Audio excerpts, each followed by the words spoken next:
Hello everyone, so welcome back to this channel. और आज हम करने वाले हैं अर्थ के बारे में। अर्थ को हम जानेंगे कि अर्थ कैसा है, अर्थ का पूरा रेडियस, डायमीटर, सब कुछ। लैटिट्यूडनल लाइंस जो है उसको जानेंगे कि क्यों ये ज़रूरी है, और लॉन्गिट्यूडनल लाइंस जो है वो जानेंगे कि ये सब क्यों ज़रूरी है। ठीक है, इसके बाद हम क्या करने वाले हैं कि सोलर सिस्टम हमने कर रखा है ऑलरेडी। ठीक है, सोलर सिस्टम हमने पार्ट 1 पार्ट 2 में कर रखा है, एंड आई होप कि आपने वो देख रखा है। ठीक है, तो उसमें एक कमेंट आया था सोलर सिस्टम में कि थोड़ा सा उसमें ट्रिक्स वगैरह के लिए। वैसे तो देखो पूरा ज्योग्राफी जो है वो ट्रिक्स मतलब ट्रिक्स के बेसिस पे नहीं है, पूरा ज्योग्राफी जो है उसको ये समझने के लिए कॉन्सेप्ट है। इसमें ट्रिक्स उतना कुछ खास है नहीं, लेकिन फिर भी सोलर सिस्टम में देखती हूँ जहाँ जहाँ ट्रिक हो सके वो मैं लास्ट में, लेक्चर के लास्ट में करेंगे उसको। ठीक है, तो चलो चलते हैं। तो ये क्या है हमारा अर्थ, ये छोटू सा क्या है, मून। तो सबसे पहले हम देखते हैं, चलो सबसे पहले अर्थ की एज बताओ। सोलर सिस्टम में बताया था ना अर्थ की एज, की क्या एज है, कब बना अर्थ। तो 4.5 बिलियन ईयर्स अगो, बिलियन, ठीक है, बिलियन ईयर्स अगो। 4.5 याद रखना, क्योंकि एसएससी में जो डेटा पूछा गया था 4.5 करके ही पूछा गया था। ठीक है, इसलिए 4.5 याद रखना। ओके, अब अर्थ का शेप देखते हैं, शेप कैसा है अर्थ का। तो ये जो शेप है, ये जो शेप है, ये कैसा शेप है, ये एक स्फीयर शेप है, स्फीयर। और ये कैसा स्फीयर है, परफेक्ट स्फीयर है, एकदम परफेक्ट स्फीयर है, ये परफेक्ट स्फीयर है। तो क्या अर्थ हमारा ऐसा है एकदम परफेक्ट स्फीयर? तो नहीं, अर्थ ऐसा नहीं है हमारा। ठीक है, अर्थ तो कैसा है फिर? अर्थ हमारा ऐसा है, ये है हमारा रियल अर्थ, इस शेप का है। ठीक है, लेकिन पिक्चर में तो हम ऐसा बनाते हैं, ऐसा बनाते हैं। तो ये शेप का है लेकिन ऐसा बनाते हैं, क्यों? क्योंकि इसका एवरेज लेते हैं। ऐसे तो हम अर्थ नहीं बनाते। अगर अर्थ का हम बोले कि अर्थ को बनाओ, अर्थ का एक पिक्चर बनाते हो तो ऐसे बना देंगे, ऐसे से तो नहीं बनाएंगे। क्यों ऐसा नहीं बनाते हैं? क्योंकि इसका हम एवरेज लेते हैं। एवरेज लेते हैं, देखो कहीं पे ऊंचा है, कहीं पे माउंटेन्स है, यहाँ पे देखो यहाँ माउंटेन्स हो गए, कहीं पे यहाँ पे गड्ढा है तो ट्रेंचेज हो गए, वैलीज हो गई, कहीं पे प्लेट्यूज है, कहीं पे कुछ है, कहीं कुछ है। ठीक है, तो इसका एवरेज लेते हैं। जैसे कि यहाँ पे अगर माउंटेन है, यहाँ पे उठा हुआ है, तो इसका एवरेज जैसे लेंगे, एवरेज पढ़ो ना मैथ्स में, हाँ, तो वही ऐसे इसका एवरेज ले लेंगे। फिर यहाँ पे परफेक्टली ले नहीं पा रही मैं, यहाँ पे ऐसे एवरेज ले लेंगे, फिर यहाँ पे उठा हुआ तो उसको ऐसे एवरेज ले लेंगे। तो एवरेज लेके फिर हम ऐसे बनाते हैं। ठीक है, एक स्फीयर बनाते हैं, तो ये बनता है एवरेज लेकर। लेकिन ये भी नहीं है हमारा परफेक्ट शेप अर्थ का, ये भी नहीं है। अर्थ का शेप ऐसा है, ये है परफेक्ट। मतलब अगर एवरेज लेकर बात करें, एवरेज लेकर अगर परफेक्ट शेप की बात करें अर्थ का, तो ये है, इस टाइप का है, इस टाइप का अर्थ है हमारा, इस टाइप का। ऐसा नहीं है, मतलब सर्कल नहीं है हमारा अर्थ, बिल्कुल एकदम सर्कल नहीं है, अंडाकार टाइप का है, ऐसे इक्वेटर पे ऐसे बल्ज है, बल्ज। ठीक है, तो इस शेप को क्या बोलते हैं? ये शेप तो परफेक्ट सर्कल है, परफेक्ट, ये जो शेप है परफेक्ट स्फीयर है, ये नहीं है हमारा अर्थ का शेप, ये है। ठीक है, अगर इसका एवरेज लेंगे तो ये बनेगा। तो इस शेप को हम एक नाम दे रखे हैं, इसको बोलते हैं ज्योइड या फिर ऑब्लीट स्फेरॉइड शेप। ऑब्लीट स्फेरॉइड शेप इसको बोलते हैं, ज्योइड या फिर ऑब्लीट स्फेरॉइड शेप इसको बोलते हैं। ठीक है, यहाँ तक समझ आएगा। अब देखो, अब radius and circumference of the earth. तो अगर रेडियस और सरकमफरेंस की बात करें, इस अर्थ की रेडियस और सरकमफरेंस की बात करें, तो क्या लगता है, वैरी करेगा कि नहीं करेगा? ऑब्वियसली वैरी करेगा। क्यों करेगा? अगर इसकी अगर रेडियस की बात करें तो यहाँ पे भी अगर एक्स रेडियस, तो यहाँ भी एक्स रहेगा, यहाँ भी एक्स रहेगा, यहाँ भी एक्स रहेगा, यहाँ भी एक्स, यहाँ भी एक्स, हर जगह। अगर कोई परफेक्ट सर्कल ले लेंगे तो उसका रेडियस की अगर बात करेंगे तो हर जगह बराबर रहेगा। ठीक है, सेंटर से हर जगह रेडियस बराबर रहेगा। लेकिन अगर इस टाइप का शेप ले लेंगे, इस टाइप का अगर शेप ले लेंगे, चलो अगर इस टाइप का शेप ले लेंगे तो ये रेडियस और ये रेडियस देख कर ही पता चल रहा है बराबर नहीं है। तो इससे क्या पता चल रहा है, हमारा अर्थ तो इसी शेप का है, इसी शेप का, इस टाइप का थोड़ा है। तो रेडियस और सरकमफरेंस जो हमारा है वो ऑब्वियस सी बात है वैरी करेगा, अलग अलग रहेगा। तो देखो ये रहा अर्थ, ऐसा है, अंडा शेप का ऐसा है, जिसको जोइड शेप कहते हैं या फिर ऑब्लीट स्फेरॉइड कहते हैं। तो अगर सेंटर से अगर इक्वेटर के पास का जो रेडियस लेंगे और सेंटर से पोल का पास, ऊपर वाले को पोल बोलते हैं, ऊपर नॉर्थ पोल नीचे साउथ पोल, ठीक है। तो सेंटर से पोल की तरफ अगर लेंगे, ऊपर चाहे नीचे कहीं भी लो, इतना तो पता है ना कि ये और ये इक्वल रहेगा, ये वाला इक्वल रहेगा, इतना तो पता है सबको। तो ये वाला लाइन या फिर ये वाला दोनों वैरी करेगा। ये जो रेडियस है सेंटर से इक्वेटर के पास जो रेडियस बनेगा, ये रेडियस और ये रेडियस दोनों में वैरी करेगा। मतलब कौन सा बड़ा रहेगा? ऑब्वियस सी बात है ये वाला बड़ा रहेगा, इक्वेटर वाला बड़ा रहेगा, दिखने में ही लग रहा है। और तो इक्वेटेरियल जो रेडियस होगा, इक्वेटेरियल रेडी एक रेडियस को क्या बोलते हैं? रेडी बोलते हैं। वो क्या होगा? बड़ा होगा। किससे? इक्वेटेरियल जो रेडी होगा वो बड़ा होगा किससे? पोलर रेडियस से, पोलर रेडियस से, पोलर रेडियस से, ठीक है। ये समझ आ गया। दूसरा, इक्वेटेरियल रेडियस है और पोलर रेडियस जो है वो वैरी कर रही है। ये बड़ा है, ये बड़ा है और ये छोटा है। ये बड़ा है, इसको 2 करते हैं, इसको छोटा करते हैं, ठीक है। ये छोटा, 1 का मतलब छोटा, ये 2 का मतलब बड़ा। तो ऑब्वियस सी बात है ये रेडियस अगर बड़ा है, ये छोटा है, तो ये जो सरकमफ्रेंस निकालेंगे, इक्वेटेरियल सरकमफ्रेंस, अगर ये 3D पिक्चर होती तो ऐसे करके सरकमफ्रेंस निकलता ना 3D। अगर ये पिक्चर 3D होती तो क्योंकि हमारा अर्थ तो 3D फॉर्म में है, तो ऐसे अगर ये 3D ऐसे निकालते हैं तो ये जो सरकमफ्रेंस निकलता है इक्वेटेरियल सरकमफ्रेंस, और ऐसे करके एक सरकमफ्रेंस निकालते हैं पोलर सरकमफ्रेंस। तो ये वाला सरकमफ्रेंस बड़ा होता ना, क्योंकि ये वाला रेडियस बड़ा है, डायमीटर बड़ा है, तो ऑब्वियस सी बात है बड़ा होगा। ये सब तो समझने की चीज़ है। तो इक्वेटेरियल जो सरकमफ्रेंस होगा वो क्या होगा? ग्रेटर होगा देन पोलर सरकमफ्रेंस से, ठीक है। एक चीज़ और, इक्वेटेरियल जो स्पीड होता है, इक्वेटेरियल स्पीड वो भी बड़ा होता है किससे? ज़्यादा होता है किससे? पोलर स्पीड से। अब कौन सी स्पीड की बात कर रहे हैं? कौन सा रोटेशन की बात कर रहे हैं? रोटेशनल स्पीड की बात कर रहे हैं। रोटेशनल, एक होता है रिवोल्यूशनल जो कि अर्थ के चारों तरफ चक्कर काटता है, और एक होता है रोटेशन जो कि एक जगह खड़े होकर घूमता है, उसको बोलते हैं रोटेशन। तो रोटेशन वाला स्पीड की बात कर रहे हैं। तो कौन वाला ज़्यादा होगा रोटेशनल स्पीड? इक्वेटर वाला ज़्यादा होगा, पोलर वाला से ज़्यादा इक्वेटर वाला होगा। क्यों होगा? देखो, एक फॉर्मूला आपने पढ़ा होगा, speed is equal to distance by time, ठीक है। अब टाइम तो वही लग रहा है, टाइम तो जो है वही लगने वाला है। इसको भी इक्वेटर पे भी इक्वेटर को घूमने में या फिर पोलर को घूमने में टाइम तो सेम है। अगर टाइम सेम है और डिस्टेंस अलग अलग है, डिस्टेंस जो इक्वेटर पे जो डिस्टेंस है वो ज़्यादा है, पोलर वाला जो डिस्टेंस है वो कम है, तो डिस्टेंस अगर ज़्यादा है तो ऑब्वियस सी बात है कि अगर डिस्टेंस ज़्यादा है, सेम टाइम में ही कवर करना है, तो इक्वेटर वाला जो इक्वेटर पे स्पीड ज़्यादा रहेगा, क्योंकि उस डिस्टेंस को, ज़्यादा डिस्टेंस को उसको सेम टाइम में ही कवर करना है, जितना टाइम में पोलर को कवर करना है कि नहीं। तो इक्वेटर वाला जो स्पीड है वो ज़्यादा रहेगा, क्योंकि उसको डिस्टेंस ज़्यादा कवर करना है इन द सेम टाइम, ठीक। तो इक्वेटेरियल स्पीड ज़्यादा होता है किससे? पोलर स्पीड से, ठीक। अब हम देखते हैं अर्थ के रोटेशन को। तो देखो, अगर ये अर्थ अगर रोटेट कर रही है, रोटेशन की बात कर रहे हैं, एक जगह ऐसे करके रोटेट जो करता है, एक ही जगह जो ऐसे घूमता रहता है, रिवॉल्यूशन वाला नहीं, रोटेशन वाला, ठीक है। अब तक तो रोटेशन रिवॉल्यूशन में डिफरेंस समझ में आ गया होगा। कोई भी चीज़ अगर रोटेट कर रही है तो उसमें 2 टाइप का फोर्स लगता है। एक फोर्स लगता है सेंट्रीपिटल फोर्स, रेड वाला ही लेते हैं, ठीक है। एक होता है सेंट्रीपिटल फोर्स, इतना अगर फिजिक्स में पढ़ोगे तो हमने पढ़ा होगा। सेंट्रीपिटल फोर्स, एक फोर्स होता है सेंट्रीपिटल फोर्स जो कि अंदर के साइड लगता है। अगर कोई चीज़ ऐसे रोटेट कर रही है तो एक सेंट्रीपिटल फोर्स होता है जो कि ऐसे अंदर की साइड लगता है, अंदर के साइड, ठीक है, अंदर के साइड। एक होता है सेंट्रीफ्यूगल फोर्स, एक होता है सेंट्रीफ्यूगल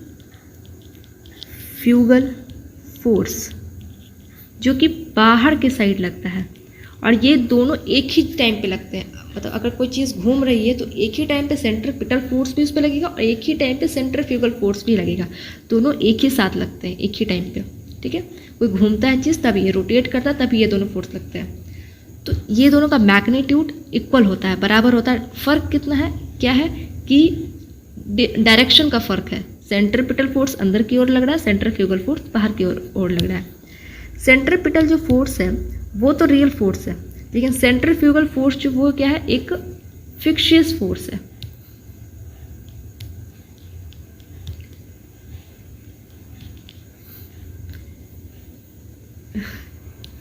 कौन सा पेन लूँ मैं?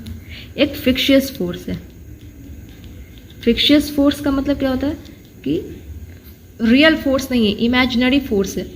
अगर कोई चीज़ घूम रही है तो उसको हम दिखाने के लिए उसको एक फॉर एग्जांपल देखो कि अपने झूले में, अगर पार्क में गए होगे, एक झूला होगा, ऐसे टाइप का झूला रहता है जिसमें ऐसे घूमता रहता है वो, और ऐसे बच्चे यहाँ पे ऐसे चेयर लगा के इस पर बैठते हैं।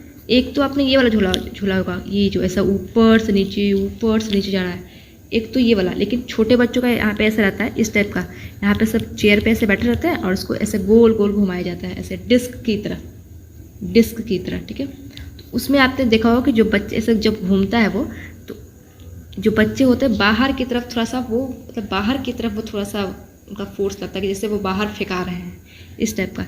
एक चीज़ और आपने अगर पार्क में देखा होगा तो एक ऐसा टाइप का कुछ रहता है, डिस्क टाइप का, उस पर ऐसे कुछ पकड़ने वाला रहता है, ऐसा 2-3 स्टैंड होता है पकड़ने वाला, और उस पर खड़े हो जाओ और उसको कस के घुमाओ, तो ऐसा लगेगा कि अगर छोड़ दिया ये पकड़ने वाला तो लगेगा बाहर ही फेंका जाएंगे। क्यों लगता है? ये सेंट्रीफ्यूगल फोर्स की वजह से लगता है। ये एक एक्सपीरियंस किया जाता है, ये कोई रियल फोर्स नहीं है, इमेजिनरी फोर्स है, एक एक्सपीरियंस किया जाता है, एक इनर्शिया की वजह से होता है। इनर्शिया क्या होता है सब फिजिक्स में जानेंगे, छोड़ो अभी, बस इतना जानो कि एक सेंट्रीफ्यूगल फोर्स होता है, लेकिन वो इमेजिनरी फोर्स है, ठीक है। अब यहाँ पे सेंट्रीफ्यूगल फोर्स यहाँ पे ज़्यादा लगेगा क्योंकि यहाँ पे स्पीड ज़्यादा है, सेंटर पे स्पीड ज़्यादा है, अभी बताया सेंटर पे क्या है, स्पीड ज़्यादा है पोलर से। सेंटर पे अगर स्पीड ज़्यादा है तो सेंट्रीफ्यूगल फोर्स यहाँ पे ज़्यादा लगेगा, तो ये इसीलिए यहाँ पे बल्जिंग हो गया, इसीलिए यहाँ पे ज़्यादा हो गया और ऊपर से दब गया। इसको कंपनसेट करने के लिए ऊपर से दब गया और इधर से निकल गया, ठीक है। इसीलिए इक्वेटर पे ऐसे बल्जिंग हो चुका है, बल्जिंग है, ठीक। यहाँ तक मैं आई होप समझ में आ गया होगा, नहीं समझ आया तो फिर कमेंट में बॉक्स में पूछना। और क्योंकि लाइव बैच तो चल नहीं रहा है, चलो ठीक है। रोटेशन ऑफ द अर्थ के रोटेशन की वजह से ही दिन और रात होते हैं, सबको पता है। कितने देर में एक रोटेशन कंप्लीट कर लेता है? 24 घंटे में। वैसे तो 24 घंटे कहते हैं, लेकिन अगर एक्यूरेट पूरा टाइम की बात की जाए तो 23 आवर्स लगते हैं, 56 मिनट लगता है, लिखा तो है यार 23 या 56 मिनट 7 सेकेंड लगता है, पूरा टोटल टाइम इतना लगता है, ठीक है। तो उसको ओवरऑल हम 24 घंटे बोल देते हैं। Time taken for one rotation 23 या 56 मिनट 7 सेकेंड, और इसको एक्यूरेट याद कर लेना है, ठीक। अर्थ एक्सिस का इंक्लिनेशन का मतलब क्या होता है? एक तिरछा, कितना तिरछा है, ठीक है। अगर इसको हम, अगर ये देखो ये एक सेंटर है, इसको अगर हम रेफरेंस मान के चलें तो कितना इंक्लाइंड है।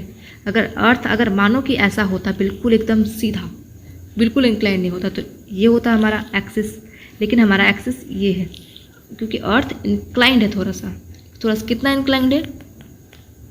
इस रेफरेंस की अगर रेफरेंस लेकर अगर चले तो कितना इंक्लाइंड है? 23.4 डिग्री। ओवरऑल अगर बात की जाए तो 23.5 डिग्री इंक्लाइंड है ये, ठीक है। तो ज़्यादा कुछ मत जानो, बस इतना जानो कि हाँ अर्थ कितना इंक्लाइंड है अपने एक्सिस पे, 23.5 डिग्री इंक्लाइंड है ये, ठीक है। अगर हम यूरेनस की बात की जाए, हम देखे थे ना सोलर सिस्टम में यूरेनस सबसे ज़्यादा कौन इंक्लाइंड है? यूरेनस। कितना? 90 डिग्री से भी ज़्यादा इंक्लाइंड है वो। और क्यों इंक्लाइंड है? क्योंकि उसके पास एक बगल में क्या था? नेपच्यून था, उसकी वजह से, इसको इम्पैक्ट की वजह से इतना इंक्लाइंड था वो। तो ये इंक्लाइंड है अर्थ, ऑब्वियस सी बात है किसी ना किसी चीज़ को तो इम्पैक्ट यहाँ भी पड़ा होगा तभी इंक्लाइंड है।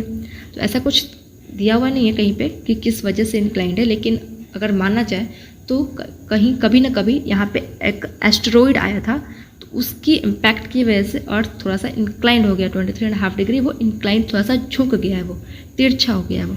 और ये क्या है हमारा? ये है एक्सिस। ये सब जो लाइन होती है, एक्सिस, लॉन्गिट्यूड, लैटिट्यूड, ये सब कोई रियल लाइन्स नहीं होती हैं, ऐसा कुछ है नहीं रियल में। जाके यहाँ पे देखोगे तो यहाँ पे कोई खंभा नहीं आपको देखने को मिलने वाला है, ये सब एक इमेजिनरी लाइन्स होती हैं, ठीक है। ये सब सिर्फ इमेजिनरी लाइन्स होती हैं जिसके कुछ यूजेस हैं। क्या क्या यूजेस है हम आगे देखते जाएंगे। तो आपको इसमें बस इतना याद रखना है कितना इंक्लाइंड है हमारा अर्थ, 23.5 डिग्री। ओके, इसमें भी अगर देखते हैं कुछ ट्रिक्स वगैरह ऊपर से पहले पूरा कर लेते हैं, उसके बाद ट्रिक्स करेंगे वरना फ्लो टूट जाता है। अब हम चलते हैं लैटिट्यूड। तो लैटिट्यूड एक इमेजिनरी लाइन है जो कि रन करती है फ्रॉम ईस्ट टू वेस्ट। ये वाले जो लाइन है उसको बोलते हैं लैटिट्यूड और ये वाली जो लाइन है उसको बोलते हैं लॉन्गिट्यूड। ठीक है, इससे क्या हमें पता चलता है, लैटिट्यूड लाइन से इससे क्या पता चलता है, एंगुलर डिस्टेंस हम निकालते हैं एक जगह का। और भी इसके यूजेज हैं लेकिन एक बेसिक यूज है कि इससे डिस्टेंस पता चलता है, angular distance of a place from equator से। इक्वेटर से हमें पता चलता है कि क्या कितना डिस्टेंस पे है। ठीक है, एंगुलर डिस्टेंस। अभी इसको हम होल्ड पे रखते हैं, नीचे पता चलेगा क्या होता है एंगुलर डिस्टेंस। और यहाँ पे कह रहे हैं कि इक्वेटर से पता चलता है, तो इक्वेटर भी तो एक लैटिट्यूडनल ही लाइन है ना। इक्वेटर क्या है, वो भी तो ऐसे ही जा रहा है। सबसे बड़ी वाली जो लाइन्स होती है वो इक्वेटर है, लेकिन वो भी तो एक लैटिट्यूडनल ही लाइन्स है। ठीक, इसको हम रखते होल्ड पे रखते हैं एंगुलर डिस्टेंस को। 1 डिग्री ऑफ लैटिट्यूड 111 किलोमीटर। देखो 1 डिग्री ऑफ लैटिट्यूड यहाँ से जा रहा है, ये 30, यहाँ से यहाँ तक 30 हो गया, फिर 60 हो गया, फिर 90 हो गया। तो ऐसे थोड़ा ना यहाँ से जंप कर गया, यहाँ से जंप कर गया, 1 2 3 करके गया होगा, 1 2 3 4 5 6 7 8 9 10 ऐसे करके यहाँ पे 30 31 32 33 ऐसे करके 60 61 62 ऐसे करके वहाँ पे 90। तो ऐसे 1 2 3 करके गया होगा। तो यहाँ से 1 डिग्री आएगा और यहाँ से 2 डिग्री आएगा। तो इसके बीच का जो डिस्टेंस है, मतलब सब पूरा ओवरऑल में ऐसे करके सब में, इससे यहाँ पे 31 आएगा, यहाँ पे 32 आएगा, यहाँ पे 65 आएगा, यहाँ पे 66 आएगा। तो इसके बीच का जो डिस्टेंस है 65 और 66, इसके बीच का जो डिस्टेंस है, ये दोनों लैटिट्यूडनल लाइंस के बीच का जो डिस्टेंस है वो कितना डिस्टेंस है, वो है 111 किलोमीटर। समझ आ गया कि ये क्या है। जैसे कि फॉर एग्जांपल ये 43 डिग्री है, 44 डिग्री है, इसके बीच का डिस्टेंस कितना है, 111 किलोमीटर। टोटल लैटिट्यूड कितने हैं, 181। टोटल लैटिट्यूड कितने हैं, 181। कैसे हैं, यहाँ से काउंट करो 90 तक, 1 2 3 4 5 6 7 90 हो गया। नॉर्थ में, अब साउथ में चलो 1 2 3 4 ऐसे करके 90 हो गया। कितना हो गया, 180 हो गया। अब इसको तो जोड़ना ही भूल गए हम, तो इसको जोड़ेंगे तो कितना हो जाएगा, इक्वेटर को जोड़ देंगे तो 181 हो गया। तो टोटल लैटिट्यूडनल लाइंस कितने हो गए, 181। ठीक है, टोटल लैटिट्यूडनल लाइंस ने यहाँ पे सर्कल करो, सर्कल। टोटल लैटिट्यूडनल सर्कल कितने हैं, 179। ठीक है, टोटल लैटिट्यूड कितने हैं, 181, लेकिन सर्कल की अगर बात की जाए तो 179। देखो कैसे, ये जो हमारा अर्थ है ये तो 3D में है, उसको 3D में इमेजिन करो, 3D में। ठीक है, इसको अपने अंदर विजुलाइज करो 3D में। तो ये जो ऐसे लाइन जाएगी, पीछे भी जा रही होगी ऐसे करके, ऐसे पीछे भी जा रही होगी। ये जो ऐसे जा रही है, ये भी पीछे से ऐसे पीछे से घूम के यहाँ पे आएगी। ये जो ऐसे जा रही है ऐसे करके पीछे से घूम के आएगी। समझ रहे हो ना, ये अगर 3D में बनाएंगे तो पीछे से जाएगी। तो ऐसे करते करते ये यहाँ तक पूरा मतलब पहुँच गया। जब ये आखिरी 90 डिग्री पे बनेगा तो यहाँ पे आके पॉइंट बन जाता है ये। हाँ चलो ये रहा, देखो ये रहा, ऐसे करके गया, ऐसे करके गया, ऐसे करके ऐसे गया। यहाँ पर जब ये आता है ऊपर 90 डिग्री के पास, तो यहाँ पे सर्कल नहीं बन पाता, यहाँ पे एक पॉइंट रह जाता है। पॉइंट को अब सर्कल थोड़े ना कहेंगे, पॉइंट को तो सर्कल नहीं कहेंगे। तो वैसे ही साउथ में, अगर साउथ में जाते यहाँ पे आगे एक पॉइंट बच जाता है, वो एक सर्कल नहीं रहता है, एक छोटू सा ऐसा पॉइंट बन जाएगा। अब ये पॉइंट को तो सर्कल नहीं कहेंगे। तो वही कह रहा है कि टोटल लैटिट्यूडनल सर्कल्स कितने हैं, सर्कल्स तो एक नॉर्थ वाला पॉइंट उसको घटा दो, एक साउथ वाला पॉइंट उसको घटा दो, तो कितना हो जाएगा, 179 हो जाएगा। ओके ना, समझ आ गया यहाँ तक। लेकिन लैटिट्यूड में उसको पॉइंट को ऐड करेंगे लैटिट्यूड में, लेकिन सर्कल की जब बात आ जाएगी तो ये सर्कल थोड़े ना, ये तो पॉइंट हो गया। डिग्री की बात कर देंगे कि टोटल इतने हैं, 181 है, लेकिन सर्कल की बात करेंगे तो ये सर्कल में नहीं आएगा क्योंकि छोटू सा सब पॉइंट है। तो 179 टोटल सर्कल है, दो को हटा के, एक नॉर्थ एक साउथ को हटा के। ठीक, अब इसको था एंगुलर डिस्टेंस। एंगुलर डिस्टेंस क्या होता है, देखो ये क्या है, एक डिवाइस, क्या है ये, इसका नाम क्या है, प्रोटेक्टर, या फिर इसको हिंदी में क्या बोलते हैं, चांद बोलते हैं ना। आपने देखा होगा अपने इंस्ट्रूमेंट बॉक्स, जो आपके ऐसा बॉक्स रहते होंगे उसमें ऐसे आपको मिले होंगे। और भी काफ़ी चीज़ें थी, स्केल, फिर ऐसे करके एक ट्रायंगल, फिर अलग अलग चीज़ें मिलती थी। बाकी यूज़ तो पता नहीं क्या ही कितने लोग किए होंगे इसमें से। हाँ, एक ऐसा बेकार का चीज़ पता नहीं उसका क्या यूज़ होगा एक डिवाइडर दे दिया था, डिवाइडर था जिसके ऐसे 2 ऐसे न्यूक्लियर थे जिसको अपने पता नहीं कहाँ कहाँ यूज़ किया होगा। एक कंपास था, कंपास जो ऐसे कभी कभी आपने सर्कल बनाने में यूज़ किया होगा, कभी कभी पता नहीं, भगवान ही जाने। तो हम अभी इसकी बात करने वाले हैं, प्रोटेक्टर की, चांद की। तो इसका क्या यूज होता था? आपने अगर मैथ्स में अगर कभी छोटी सी थोड़ी सी पढ़ाई अगर की होगी मैथ्स में, तो ऐसे करके यहाँ पे रख देते थे इसको एंगल निकालने का काम आता था। इसको यहाँ पे ये जो लाइन है, मिडल वाला जो लाइन है, यहाँ पे लाके लगा देते थे और देखते थे कितना डिग्री, मतलब ऐसा कितना डिग्री ये बना, 90 डिग्री, 60 डिग्री, 40 डिग्री, किया है कि नहीं, है ना। तो इसको अगर यहाँ से उठाओ, इसको यहाँ पे लगा दो, यहाँ पे लगा दो, तो इसको देखो, इसको मानो इक्वेटर, ये मानो इक्वेटर, और ये जो 10 डिग्री, 10 डिग्री, 20 डिग्री जो ऊपर नॉर्थ की तरफ जो जा रहे हैं, अभी हम ऊपर देख रहे थे ना, 30 डिग्री, 60 डिग्री, 90 डिग्री, तो यहाँ से यहाँ तक ये जगह 30 डिग्री, 20 डिग्री, 40 डिग्री, 60 डिग्री। तो ये क्या है? ये एंगुलर ही तो है, एंगुलर डिस्टेंस ही तो है ये, क्योंकि ये जो यहाँ से 10 डिग्री लिए है, तो यही वाला तो 10 डिग्री है, ये वाला 10 डिग्री है। ये जो यहाँ से यहाँ तक ये जो 30 डिग्री, ये जो लाइन था, लैटिट्यूडनल जो लाइन था ऊपर से 30 डिग्री, तो कैसे पता चलेगा 30 डिग्री है? यहाँ से ऐसे ये 30 डिग्री बना यहाँ पे, ठीक है। ये एंगुलर डिस्टेंस, ये एंगल बना 30 डिग्री का, समझ गए? वही है, ज़्यादा कुछ डिटेल मत जाओ, करने समझ आया तो छोड़ दो, लेकिन इतना समझ में आ गया कि एंगुलर डिस्टेंस क्या होता है, इतना तो समझ में आ गया। जो कि कहाँ से पता चलता है? इक्वेटर से पता चलता है। इक्वेटर को मेन बेस लाइन उसी से पता करते हैं कहीं का एंगुलर डिस्टेंस, ठीक है। चलो अब इम्पॉर्टेंट लैटिट्यूड्स को देखते हैं, कौन कौन से इम्पॉर्टेंट लैटिट्यूड्स हैं, क्योंकि सारे तो नहीं है। एक ये तो इक्वेटर सबसे इम्पॉर्टेंट है, सबसे ज़्यादा जरूरी है इक्वेटर। ये क्यों इम्पोर्टेंट है? क्योंकि भाई ये अर्थ को 2 पार्ट में डिवाइड कर रही है। अर्थ को 2, यहाँ से काट दो अगर अर्थ को, तो ये आधा बचेगा और ये आधा बचेगा, दोनों बराबर होगा। तो 2 पार्ट में, इक्वल पार्ट में अर्थ को डिवाइड कर रही है, इसीलिए इक्वेटर एक इम्पॉर्टेंट लैटिट्यूडनल लाइन से। इक्वेटर कितने डिग्री पे बनता है? 0 डिग्री पे, ये सब याद रखना है आपको।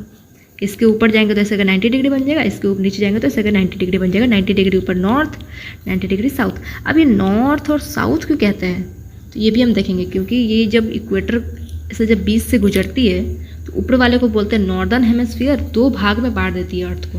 तो ऊपर वाले पार्ट को बोलते हैं नॉर्दर्न हेमिस्फीयर और नीचे वाले पार्ट को बोलते हैं साउदर्न हेमिस्फीयर। इसीलिए ऊपर में जितने भी आपको लाइंस दिखेंगी, लैटिट्यूडनल लाइन, सब में एन लिखा रहेगा, मतलब नॉर्थ। सब में साउथ लिखा रहेगा, इसका मतलब साउथ, ठीक। इक्वेटर कोई एक इंपॉर्टेंट लैटिट्यूड है, आपको याद रखना है। ये है ट्रॉपिक ऑफ कैंसर और नीचे वाला है Tropic of Capricorn. Tropic of Cancer 23.5 degree north और 23.5 degree south, Capricorn, Tropic of Capricorn, ठीक है। तो एक तो इक्वेटर मेन लैटिट्यूड हो गया, इंपॉर्टेंट लैटिट्यूड, क्योंकि अर्थ को ये 2 इक्वल पार्ट्स में डिवाइड कर रहा है, ठीक है। इक्वेटर 0 डिग्री है, इसको 0 डिग्री मान के चलते हैं, रेफरेंस इसको मान के चलते हैं 0 डिग्री करके, उसके हिसाब से ऊपर नीचे सब होता है, ठीक। उसके बाद ये जो देखो, एक ये जोन, उसके बाद इसको यहाँ से बांटा गया है, क्योंकि ये जो जोन है इसमें डायरेक्ट सनरेज आती है, तो इसको फिर इससे अलग कर दिया गया।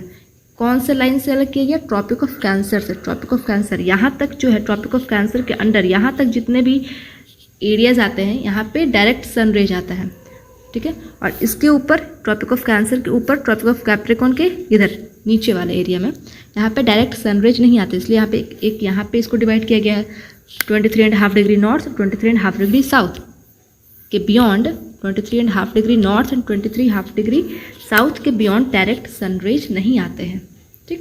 तो यहाँ पे एक डिवाइडर बन गया।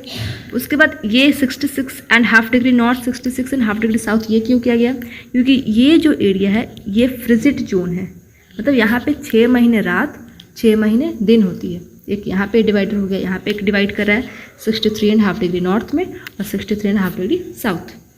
इस जोन को क्या बोलते हैं? जहाँ पे डायरेक्ट सनरेज पड़ती है उस जोन को बोलते हैं टोरिड जोन। अभी सिर्फ नाम जानो, बाद में क्लाइमेट वगैरह देखेंगे तो इसे जानेंगे।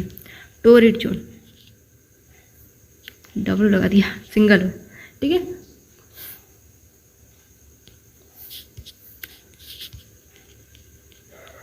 टोरिड जोन, ठीक। ये डायरेक्ट सनरेज, यहाँ पे डायरेक्ट सनरेज नहीं आते हैं, मतलब यहाँ पे थोड़ी थोड़ी ठंडी होती है, इसको बोलते हैं टेम्परेट जोन। अगर सेपरेट अगर बात करें अलग अलग करके तो इसको नॉर्थ टेम्परेट जोन और इसको साउथ टेम्परेट जोन, ठीक। चलो अब ये वाला जो है, ये वाला इसको बोलते हैं, और इसको दोनों को, इस वाले को और इस वाले को, इसको बोलते हैं फ्रिजिड जोन। अगर अलग अलग बात करें तो ये नॉर्थ फ्रिजिड जोन, ये साउथ फ्रिजिड जोन, ठीक है। अब ये सर्कल्स के नाम भी है, जैसे कि इसका इक्वेटर का नाम है, ये बीच वाले को इक्वेटर नाम दिया गया, इस वाले को Tropic of Cancer 23.5 degree, south वाले को ट्रॉपिक ऑफ कैप्रिकॉर्न। वैसे 66.5 डिग्री नॉर्थ को आर्कटिक सर्कल और 66.5 डिग्री साउथ को अंटार्कटिक सर्कल। ये सब नाम याद रख लेना। चलो ये हो गए इंपॉर्टेंट लैटिट्यूड्स। अब हम चलते हैं लॉन्गिट्यूड्स पे। लैटिट्यूड्स कौन सा होता है? ये वाला जो लाइन्स होती है, ये वाला जो लाइन्स होती है, हॉरिजॉन्टल जो लाइन्स होती है उसको बोलते हैं लैटिट्यूड, और वर्टिकल जो लाइन्स होती है उसको बोलते हैं लॉन्गिट्यूड। तो ये भी एक इमेजिनरी लाइन है जो कि रन करती है from north to south, north to south ये रन करता है। ये किस चीज़ में हेल्प करता है? ये टाइम बताने में हेल्प करता है ये, ठीक है। वहाँ पे एंगुलर डिस्टेंस हम किसको रेफरेंस मान के चल रहे थे? किसको रेफरेंस मान कर नाप रहे थे? इक्वेटर मान को रेफरेंस मान के वहाँ पे एंगुलर डिस्टेंस निकाल रहे थे। यहाँ पे एंगुलर डिस्टेंस हम किसको रेफरेंस लेके निकालेंगे? प्राइम मेरिडियन को। प्राइम मेरिडियन क्या होता है फिर हम आगे देखेंगे, इसको भी होल्ड करके रखो, ठीक है। टोटल लॉन्गिट्यूड्स कितने हैं? 360। कैसे हैं? ये देखो, ये नॉर्थ पोल हो गया। अब सब ऐसा नहीं लग रहा है, यहाँ पे दिख नहीं रहा है कि ऐसे ऐसे जो लाइन्स है, सब जाके यहाँ पे आके जुड़ रही हैं, ऐसे लाइन्स ऐसे निकल रही हैं, देखो ऐसे ऐसे ऐसे ऐसे ऐसे ऐसे इस टाइप की लाइन्स निकल रही हैं। ऊपर में जाके जितने भी लाइन्स हैं सब जगह ऊपर में जुड़ रही हैं, नीचे में जाके सब जितने लाइन्स हैं जब साउथ पोल में जाके जुड़ रही हैं, ऐसे हैं, ठीक है। तो अगर ऐसे ऐसे ऐसे ऐसे करके बात किया जाए तो यहाँ तक ये उसके अपोजिट में अगर ये इसको 0 डिग्री माना गया है, रेफरेंस प्राइम मेरिडियन अभी जो हमने कहा था, इसको रेफरेंस माना गया, ये 0 डिग्री है। इसके अपोजिट में ऐसे ऐसे करके जाते रहेंगे ऐसे ऐसे, तो यहाँ पे आ जाएगा 180 डिग्री, आधा खत्म। फिर ऐसे ऐसे करके जाएंगे, यहाँ पे आएगा 180 डिग्री। टोटल कितने डिग्री होगा? 360 डिग्री, ठीक है। आप कहोगे इसको तो गिने ही नहीं, तो इसको देखो, इसको फिर से देखो, यहाँ से गया, यहाँ से 180 डिग्री, यहाँ से 180 डिग्री, टोटल 360 डिग्री हो गया। अब इसको तो मैंने गिना ही नहीं, इसको नहीं गिना तो देखो यहाँ से जब गए और यहाँ से जब गए, चलो ठीक है इसको गिन लेते हैं, चलो वन गिन लिया, 361 हो गया। लेकिन यहाँ से जब गए और यहाँ से जब गए तो ये जो लाइन था, ये वाला जो लाइन था, पीछे वाला जो 180 डिग्री वाला लाइन था, वो तो 2 बार काउंट हो गया। तब एक तो घटाना पड़ेगा, एक घटा दिए तो कितना आ गया? 360 के 360 ही आ गया ना। अब समझ आया तो ठीक है, नहीं समझ आया तो बस याद कर लो। टोटल लॉन्गिट्यूड्स कितने हैं? 360, okay. Distance of each longitude varies from poles towards equator. Distance जो है वो वैरी करता है, अलग अलग होता है डिस्टेंस। देखो लॉन्गिट्यूड्स में डिस्टेंस वैरी कर रहा है, लेकिन लैटिट्यूड क्या था? ये वाला था लैटिट्यूड, ये था। यहाँ का जो डिस्टेंस है, यहाँ डिस्टेंस, यहाँ कहीं भी चले जाओ लैटिट्यूड्स में, यहाँ से मतलब ब्रह्मांड में चले जाओ। अगर कोई पैरेलल लाइन है, ये क्या है? पैरेलल लाइन है। अगर कोई पैरेलल लाइन है, यहाँ से अगर कोई पैरेलल लाइन ब्रह्मांड में भी चले जाओ तो जितना डिस्टेंस यहाँ था वहाँ भी वही डिस्टेंस होगा। पैरेलल लाइन यही होता है, पता है सबको। तो लैटिट्यूड में जो लाइन्स है वो पैरेलल है, तो हर जगह इक्वल है, डिस्टेंस इक्वल है। कितना डिस्टेंस था? 111 किलोमीटर था ना, 1 डिग्री के डिफरेंस के बीच में कितना डिस्टेंस था? 111 किलोमीटर। तो हर जगह इक्वल है, क्योंकि ये पैरेलल लाइन से ऐसे करके ऐसे जा रही है, हर जगह ऐसे पैरेलल लाइन से ही। लेकिन वही जब लॉन्गिट्यूड की बात आती है तो डिस्टेंस वैरी करती है। देखो यहाँ पे देखो, यहाँ पे आप देखोगे यहाँ पे ज़्यादा डिस्टेंस है, यहाँ पे कम है, क्योंकि ऐसे जाके ऐसे ये सब जाके यहाँ पे पॉइंट पे जब मिल रही हैं तो ऑब्वियस सी बात है, ये डिस्टेंस ज़्यादा होगा, यहाँ पे कम, यहाँ पे कम, यहाँ पे कम, यहाँ पे कम, यहाँ जाते जाते एकदम नील, एकदम ज़ीरो। तो वही कह रहा है कि डिस्टेंस वैरी करती है लॉन्गिट्यूड्स में। The distance of each longitude vary करते हैं from pole to equator. Equator पे ऐसे रहेंगे तो इक्वेटर पे वो डिस्टेंस ज़्यादा रहेगी, ऑब्वियस सी बात है, इक्वेटर पे डिस्टेंस ज़्यादा रहेगी। पोल्स पे जाते जाते वो बिल्कुल कम हो जाएगी, कम होते होते बिल्कुल ज़ीरो पे आ जाएगी, ख़त्म हो जाएगी, पॉइंट बन जाएगी वो। ठीक, लीस्ट डिस्टेंस कितना है? लीस्ट डिस्टेंस कहाँ होता है? सबसे कम डिस्टेंस कहाँ होगा? पोल पे। कितना होगा? 0 डिग्री। एकदम नहीं होगा, क्योंकि जाकर वहाँ पे एकदम डॉट से मिल जाती है। मैक्सिमम डिस्टेंस कहाँ होगा? इक्वेटर पे। कितना होता है? 111.32 किलोमीटर, 111.32 किलोमीटर। इसको याद कर लेना, क्योंकि वहाँ पे 111 था, यहाँ पे 3.32 यहाँ पे इंक्रीज हो रहा है। ठीक है, अब इम्पॉर्टेंट लॉन्गिट्यूड की बात करें तो एक तो ये, जिसको हम एक बेस मान के चलें, प्राइम मेरिडियन, जो कि इक्वेटर को 0 मान के चल रहा था ना, इक्वेटर को 0 डिग्री लैटिट्यूड में, तो वैसे लॉन्गिट्यूड में प्राइम मेरिडियन को हम 0 डिग्री मान के चलते हैं। तो इक्वेटर को हम बेस मान के चलें, इक्वेटर को हम रेफरेंस ले लिए, तो वो तो हमें समझ आता है कि हम इक्वेटर को रेफरेंस क्यों लिए। क्योंकि इक्वेटर जो था वो अर्थ को 2 पार्ट में डिवाइड करा था। बाकी कोई भी लाइन उठा लो, कोई भी लैटिट्यूड वाला लाइन, कोई भी लाइन अर्थ को 2 पार्ट में डिवाइड नहीं करेगी, इक्वल 2 पार्ट में डिवाइड नहीं करेगी, सिर्फ इक्वेटर ही करेगा। इसलिए हम इक्वेटर को रेफरेंस लाइन मान लेते हैं, वहाँ तो समझ आता है। लेकिन अगर लॉन्गिट्यूड की बात की जाए तो प्राइम मेरिडियन को ही क्यों लिया गया? क्योंकि अगर इसको भी हम मान लेते हैं बेस लाइन, तो भी अर्थ को 2 इक्वल पार्ट में डिवाइड कर रही है। देखो, एक बॉल लो, ये सब कॉमन विजुअलाइज करो। एक बॉल लो, उसके सेंटर से चाकू चलाओ, यहाँ से चलाओ, यहाँ से चलाओ, यहाँ से चलाओ, यहाँ से चलाओ, यहाँ से चलाओ, कहीं से भी चलाओ, लेकिन सेंटर से वो चाकू जाना चाहिए। तो वो बॉल को 2 इक्वल पार्ट में वो काट देगा। ठीक है, तो वैसे ही यहाँ से भी अगर इसको अर्थ को डिवाइड करेंगे, यहाँ से भी अगर अर्थ को ऐसे करके डिवाइड करेंगे, तो 2 ही इक्वल पार्ट में डिवाइड करेगा। ठीक है, मतलब क्या कह सकते हैं कि इसमें जितने भी लाइन्स है लॉन्गिट्यूड में, सब लाइन्स अर्थ को 2 इक्वल पार्ट में डिवाइड करेंगी ना। तो फिर हम इसको ही क्यों माने 0 डिग्री, इसको ही हम रेफरेंस क्यों माने? क्योंकि उस वक्त क्या था, उस वक्त इस लाइन को क्या बोलते हैं? इस लाइन को प्राइम मेरिडियन भी बोलते हैं और इसको GMT भी बोलते हैं। GMT का मतलब होता है ग्रीनविच, लिखा है यहाँ पे, लिखा है ग्रीनविच मीन टाइम, GMT भी बोलते हैं, Greenwich mean time.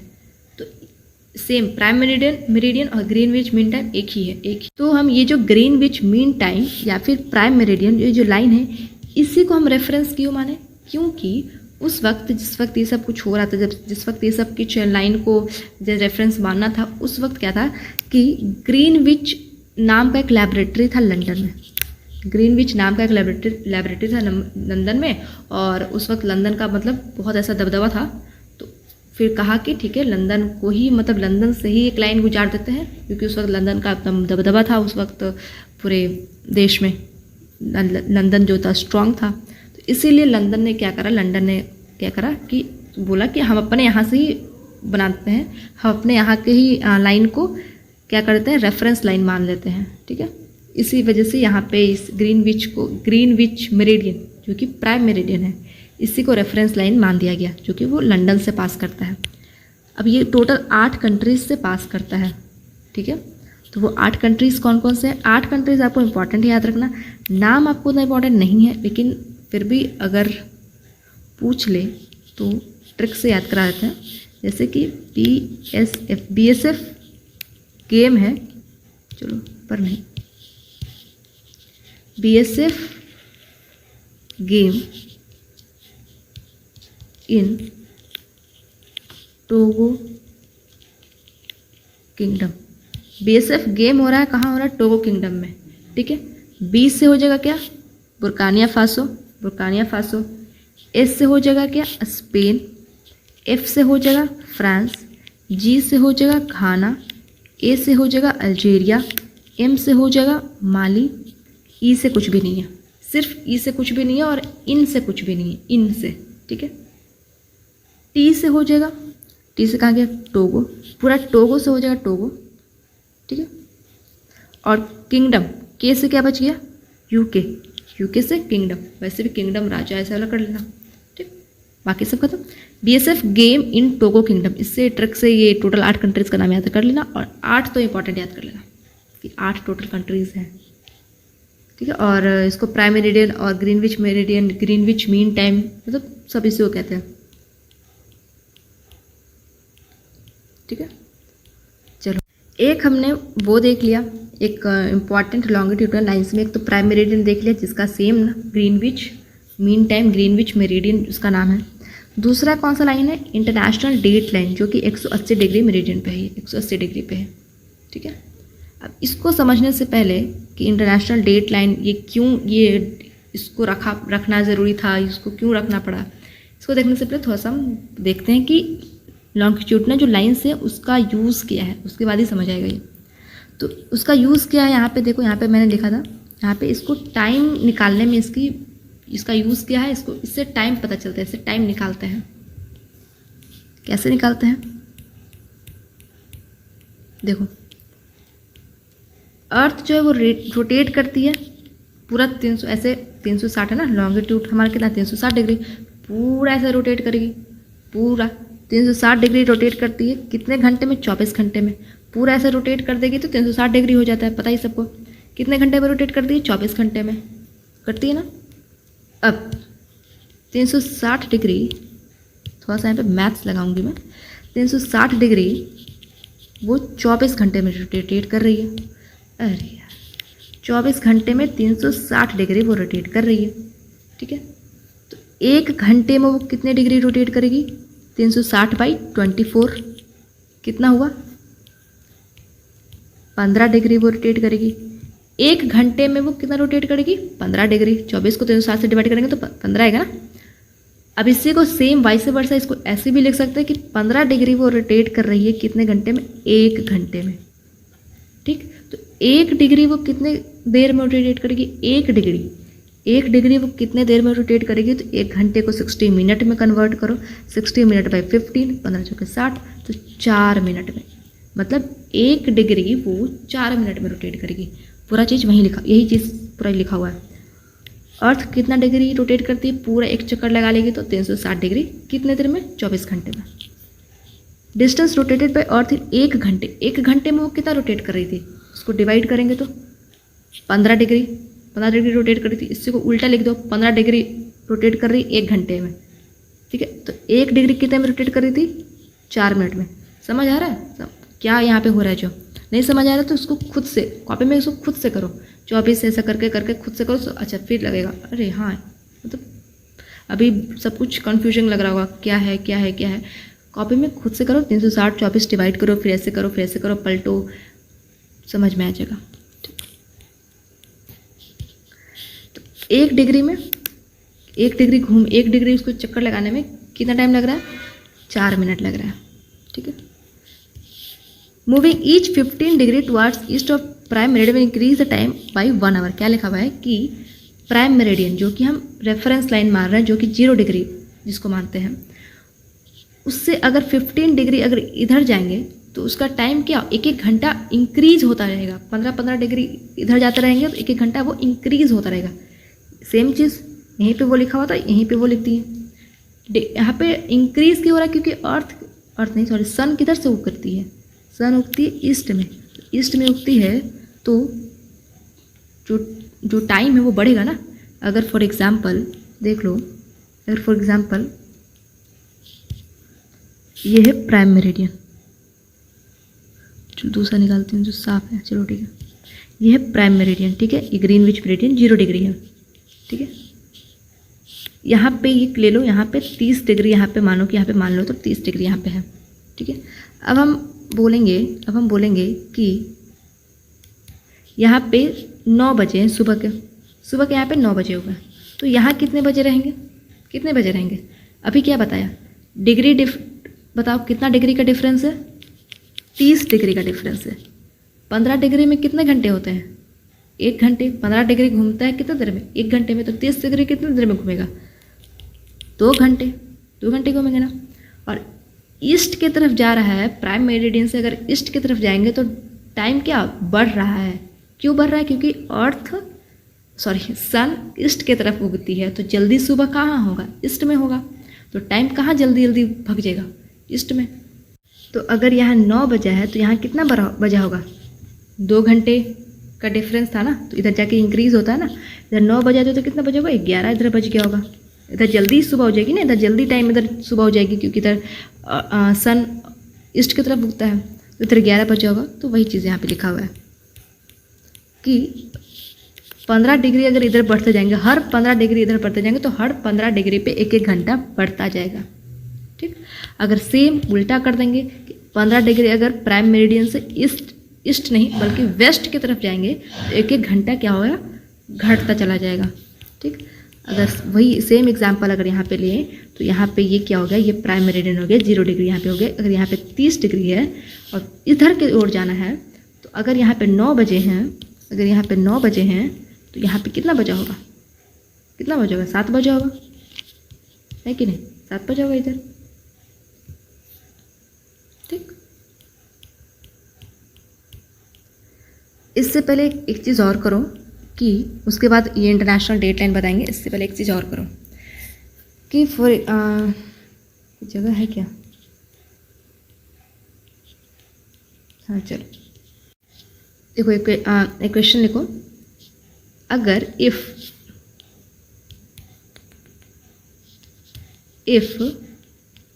It is 10 बजे AM PM जो भी है 10 बजे हैं सर, कितना 60 डिग्री ईस्ट लॉन्गिट्यूड पे, 60 डिग्री ईस्ट लॉन्गिट्यूड पे। ठीक है, तो बताओ कि 30 डिग्री ईस्ट लॉन्गिट्यूड पे कितना टाइम हुआ है। ठीक है,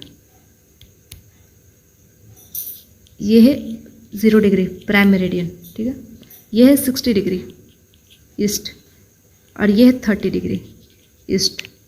इस पे हमें टाइम पता है कि इस पे बजा है 10, इस पे हमें बताना है कि इस पे कितना बजा है, इस पे कितना बजा है। तो क्या करना है, अभी क्या इसको लेके चलेंगे रेफरेंस, नहीं इसको लेके चलेंगे, इसको लेके चलेंगे। क्यों लेके चलेंगे, क्योंकि हमें इसके बारे में पता है ना, हमें इसके हिसाब से टाइम निकालना है इसका। तो हम इसका कोई मतलब ही नहीं है, अभी इसका कोई रेफरेंस का मतलब ही नहीं है। इसका सिर्फ ये सिर्फ यहाँ पे यही बताएगा, सिर्फ एक ही चीज़ बताएगा कि लाइन ईस्ट में है कि वेस्ट में है। अगर इसके इस तरफ है तो लाइन ईस्ट में है, इसके इस तरफ लाइन हो जाएगा तो लाइन वेस्ट में हो जाएगा, क्योंकि इधर ईस्टर्न हेमिस्फीयर, इधर वेस्टर्न हेमिस्फीयर है। अब हेमिस्फीयर भी नीचे हम देखेंगे। ठीक है, तो ये अगर यहाँ पे 10 बजा है तो इधर जाने पे टाइम क्या होता है, बढ़ता है। इधर जाने पे टाइम क्या होता है, घटता है। ठीक है भाई, इतना तो पता है। तो कितना का अंतर है दोनों के बीच में, कितने डिग्री का अंतर है, 30 डिग्री का, 30 डिग्री, ये 60 डिग्री, तो कितना अंतर है, 30 डिग्री का डिफरेंस है। 15 डिग्री में कितने घंटे, 1 घंटे। 30 डिग्री में कितने घंटे, 2 घंटे। अगर यहाँ पे 10 बजा है तो इधर हमें जाना है इस तरफ, तो घटेगा टाइम, घटेगा। तो कितना इधर बजा है, इधर 8 बजा है। समझ आ गया कैसे, इधर 8 बजा है। ठीक है, क्योंकि अभी इसको रेफरेंस मान के चल रहे हैं, इसको नहीं। समझ आ रहे हैं, इसको रेफरेंस मानना है। अब क्वेश्चन पूछा जाए तो जिसके हिसाब से क्वेश्चन पूछा रहा है उसको रेफरेंस मान के चलना होता है। इसको रिलेटिव मान के चल रहे हैं, इससे रिलेट कर रहे हैं ना टाइम को, इसीलिए।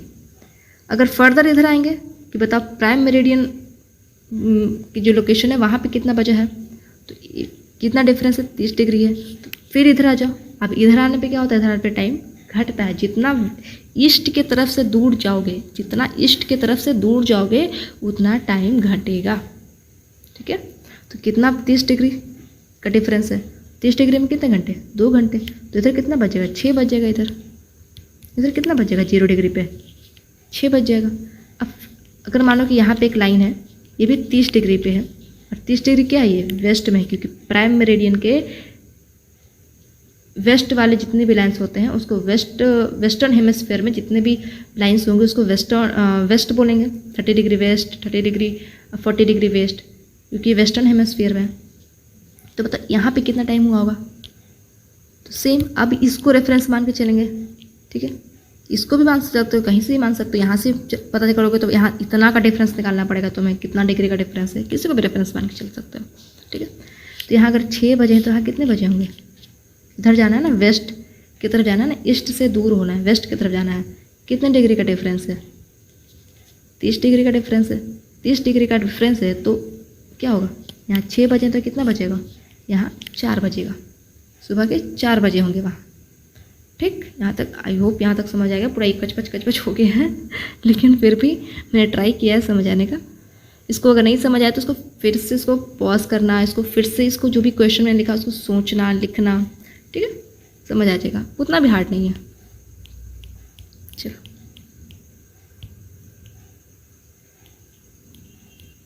ये मैंने इसलिए बताया, वो भी जो एग्जाम्पल मैंने इसलिए दिया ताकि आपको ये ना लगे कि हर टाइम इसी को लेना है। मतलब ये लिख दिया तो ये ब्रह्मा का लकीर हो गया कि नहीं इसी को लेना है। कोई टाइम निकालना है, अगर जैसे कि वो मैंने क्वेश्चन दिया था उसमें अब टाइम निकालना 30 डिग्री का, तो इसी को मान के चलेंगे। नहीं, 60 डिग्री की को दिया हुआ है, 60 डिग्री पे टाइम बताया हुआ है, तो उसको रेफरेंस मान के चलेंगे। ठीक है, इसको एकदम ब्रह्मा का लकीर नहीं, इसी को रेफरेंस, इसी से क्वेश्चन बनना है। ठीक है, अब तभी ये तो बच गया ना, कहाँ गया इंटरनेशनल डेटलाइन। अब इसको समझाते हैं। ये 180 डिग्री मेरिडियन पे चलता है। ये कैसे, यहाँ पे 0 डिग्री था, यहाँ से जाएंगे, बोलो ना यहाँ पे 180 आ जाएगा, फिर से जाएंगे यहाँ पे 180 आ जाएगा।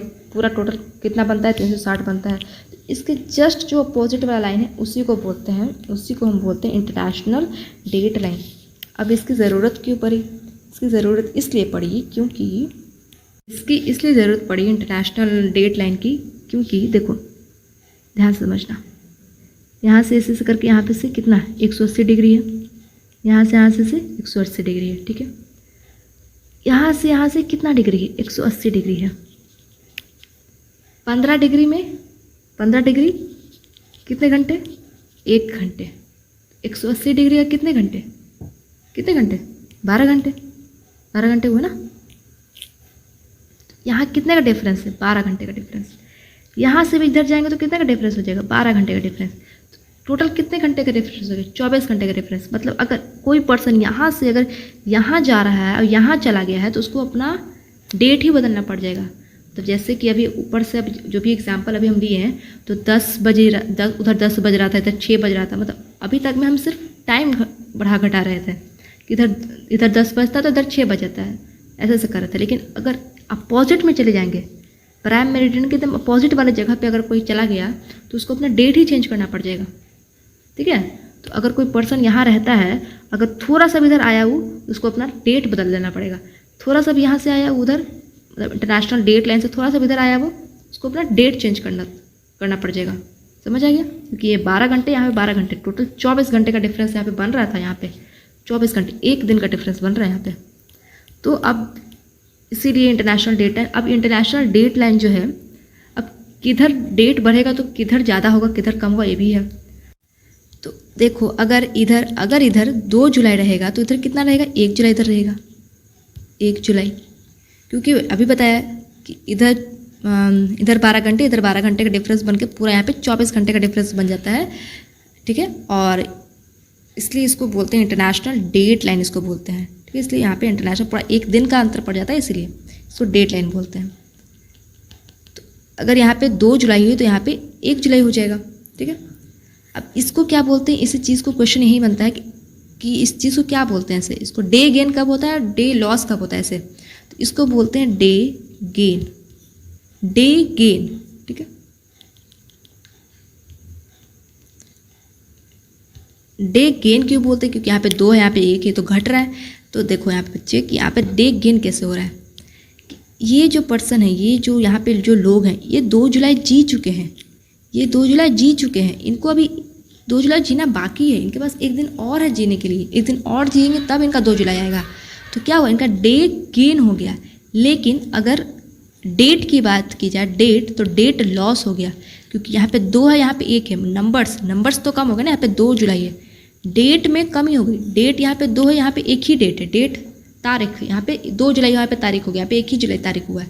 तो डेट में कमी हो गई, लेकिन दिन जीने में उसमें तो गेन हुआ ना। इसमें इन्होंने 2 जुलाई को जी लिया, अब ये 1 ही जुलाई जी रहे हैं। अब इनको 1 जुलाई और जिएंगे, 1 दिन और जिएंगे, तब इनको 2 जुलाई होगा। ठीक है, अब इसको अपोजिट कर देंगे तो उल्टा हो जाएगा। यहाँ पे इसको कर देंगे डे लॉस, इधर कर देंगे डेट गेन। तो कोई एक ही चीज़ याद करना, एक ही चीज़ वाला याद करना। ठीक है, पूरा दोनों मत कन्फ्यूजन कर देना, वरना कुछ भी याद नहीं होगा। बस इतना याद कर लेना। इधर जाएंगे तो क्या हो जाएगा, डे गेन हो जाएगा, डे गेन हो जाएगा। और डेट लॉस हो जाएगा। तो अपने आप इधर अब अपोजिट वाला याद हो जाएगा कि इधर क्या हो जाएगा, इधर डे लॉस हो जा रहा है और इधर डेट गेन हो जा रहा है। किसी एक ही तरफ वाला याद करना, ठीक। आई होप समझ में आ गया होगा, नहीं आया तो फिर ज़्यादा कुछ इसमें मत ध्यान दो। बस यही क्वेश्चन बनता है, डे गेन डे लॉस कहाँ कहाँ कैसे होता है, बस जितना बताया अभी इतना में, तो बस इतना ही याद रखो कि वेस्ट टू ईस्ट क्या होता है, डे गेन होता है कि डे लॉस होता है, बस इतना ही याद रखो, ठीक। चलो, और हाँ ये जो लाइन है, ये कैसा लाइन दिख रहा है आपको, जिग जैग लाइन, टेढ़ा मेढ़ा ऐसे करके लाइन दिख रहा है। क्यों ये लाइन ऐसे क्यों बनाया गया है, तो ध्यान से देखो कि ये जो लाइन बनाया गया है वो वाटर बॉडी से बनाया गया। ये पैसिफिक ओशन में ही क्यों मेनली बनाया गया, क्योंकि पैसिफिक ओशन में कम से कम जहाँ पे लैंड मास रहे वहीं पे बनाया गया है। और इसको जिग जॉग करके ऐसे ऐसे जहाँ पे लैंड आया वहाँ से कट करके ऐसे कर दिया गया, इसको इग्नोर करके जहाँ पे ऐसे ऐसे छोटे छोटे यहाँ पे क्या क्या है, यहाँ पे आइलैंड्स वगैरह है, इसको कट करके सिर्फ इसको पानी से गुजारा गया है। क्यों, क्योंकि अगर ऐसे करके सीधी अगर इसको गुजार देते हैं तो यहाँ पे जो जगह, यहाँ पे जो लोग रह रहे हैं, यहाँ पे जो लोग रह रहे हैं कि क्या हो जाता है, यहाँ पे जो इनका अगर यहाँ इनका अगर यहाँ पे डेट चेंज होता ना, अगर यहाँ पे 2 जुलाई था इनका 1 जुलाई बन गया होता, एक ही मतलब इस घर में अगर 1 जुलाई चल रहा है, इस घर में अगर 2 जुलाई चल रहा है, तो इसी घर में अगर 1 जुलाई चल जाएगा, तो इतना मतलब डिफरेंस हो जाता है, ये दिक्कत हो जाता है। इसीलिए इसको सिर्फ पानी से निकाला गया है। इस घर में चल रहा है 1 जुलाई, इस घर में 2 जुलाई, ऐसे करके मतलब ऐसे सब कुछ हो जाता है, ये कन्फ्यूजन ना हो, इसलिए इसको सिर्फ वाटर बॉडीज़ के थ्रू ही इसको सिर्फ पास किया गया है, ठीक। बाकी सब समझ में आ गया। Concept of great circle, great circle किसको कहते हैं, इसको बोलते हैं ग्रेट सर्कल, जो कि अर्थ को 2 इक्वल पार्ट में डिवाइड करता है, जो कि इक्वेटर है। तो लॉन्गिट्यूड में, लैटिट्यूड में ग्रेट सर्कल सिर्फ एक है, वो कौन है, इक्वेटर, क्योंकि सिर्फ इक्वेटर ही है जो कि अर्थ को 2 इक्वल पार्ट में डिवाइड करता है, बाकी जितने भी सर्कल्स हैं वो स्मॉल सर्कल्स हैं। लेकिन जब हम लॉन्गिट्यूड की बात करें तो अभी हम कहें कि लॉन्गिट्यूड में जितने भी लाइन्स हैं सबसे अगर पास करोगे ना, सब अर्थ को 2 भाग में डिवाइड करेगी। इसका मतलब क्या है कि लॉन्गिट्यूड में जितने भी लाइन्स हैं सब ग्रेट सर्कल हैं, ठीक है, सब ग्रेट सर्कल हैं, ठीक है। ऑल लॉन्गिट्यूडल जो लाइन्स हैं वो सब ग्रेट सर्कल हैं।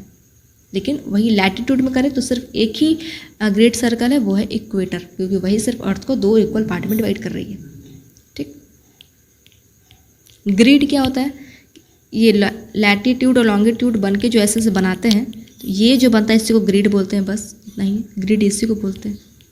हेमिस्फीयर बता रखा है, हेमिस्फीयर क्या होता है, इक्वेटर अर्थ को 2 भाग में डिवाइड करती है, ऊपर वाले पार्ट को अर्थ को 2 भाग में डिवाइड करती है, इसको बोलते हैं हेमिस्फीयर। 2 हेमिस्फीयर में डिवाइड करती है, ऊपर वाले पार्ट को नॉर्दर्न हेमिस्फीयर, नीचे वाले पार्ट को साउदर्न हेमिस्फीयर।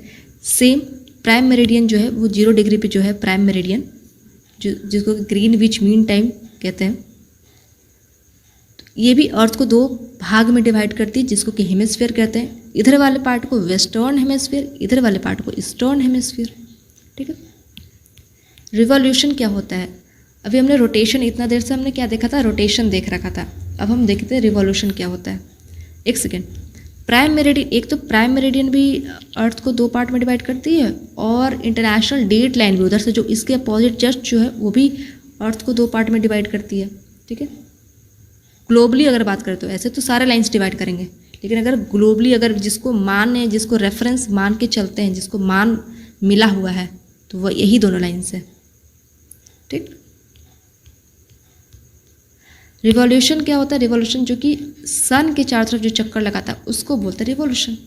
तो ये जो रिवॉल्यूशन ऐसे कर रहा है अर्थ, जो रिवॉल्यूशन कर रहा है तो एक पाथ पे करता है, वो भी एक इमेजिनरी पाथ है, कोई यहाँ पे रस्सी नहीं लगाए हुए है कि अर्थ को भी इसी रस्सी को पकड़ के चलना है, ये भी एक इमेजिनरी पाथ है। इसको क्या बोलते हैं, इसको बोलते हैं इलिप्टिकल ऑर्बिट, इलिप्टिकल ऑर्बिट, इसको ऑर्बिट बोलते हैं, इलिप्टिकल ऑर्बिट। कितने दिन में ये चक्कर पूरा लगा लेता है, 365 दिन में, जब हम हैप्पी न्यू ईयर मनाते हैं। अब 365 दिन, टोटल का टोटल 365 दिन नहीं है, 365 दिन लगते हैं इसको घूमने में, प्लस 6 घंटे लगते हैं एक्स्ट्रा, प्लस 9 मिनट, 365 दिन 6 घंटे 9 मिनट्स ये लगते हैं इसको टोटल ऐसे एक रिवॉल्यूशन करने में, ठीक है। तब हम हैप्पी न्यू ईयर मनाते हैं। ये जो टाइम है 6 घंटा 9 मिनट, 6 घंटा 9 मिनट, यही 4 साल में क्या हो जाता है, यही 4 साल में 1 घंटे में तब्दील हो जाता है। 4 साल में 1 घंटे में तब्दील हो जाता है। फिर उसी को हम फिर 4 साल बाद क्या बनता है, एक लीप ईयर बनता है। उसी में फिर लीप ईयर में एक जो दिन होता है वो जुड़ जाता है ना, तो इसीलिए हम उसको लीप ईयर बोलते हैं। मतलब लीप ईयर उसको कहा जाता है क्योंकि 4 साल में ये सब मिला के 6 घंटे 9 मिनट, 6 घंटे 9 मिनट, 6 घंटे 9 मिनट ऐसे करके 24 घंटे बन जाते हैं। एक दिन में तब्दील हो जाता है, फिर वो दिन जुड़ जाता है, उसी को फिर हम बोलते हैं लीप ईयर, क्योंकि इसमें एक एक्स्ट्रा दिन जुड़ जाता है। ठीक है, जहाँ तक समझ आ गया रिवॉल्यूशन। अब हम चलते एक ऊपर से मैं गो थ्रू कर लेती हूँ, उसको देख लेती हूँ कहाँ कहाँ ट्रिक की ज़रूरत है।